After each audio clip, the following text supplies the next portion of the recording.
அதான் அந்த ஏகாதசி அன்னைக்கு வெஸ்த உண்றாரு.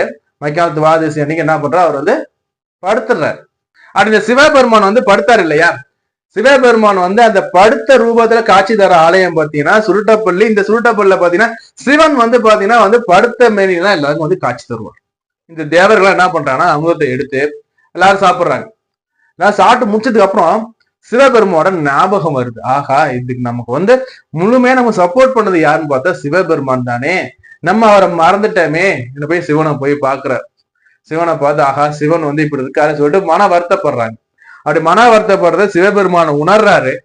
இந்த சிவபெருமான உணர்ந்து என்ன பண்றாருன்னா, அவருக்கு நம்ம காட்சி தரணுமேட்டு என்ன பண்றாருன்னா, தனது அந்த நந்தி பகவான் இருக்காரு இல்லையா, அந்த நந்தி பகவானோட தலையில கொம்பு இருக்கும், புரியுதுங்களா, அந்த 2 கொம்புக்கு இடையில வந்து அவர் வந்து நடனம் ஆடுவார். இந்த நடனம் ஆடுறது பாத்தீங்கன்னா நமக்கு வந்து சந்தியாக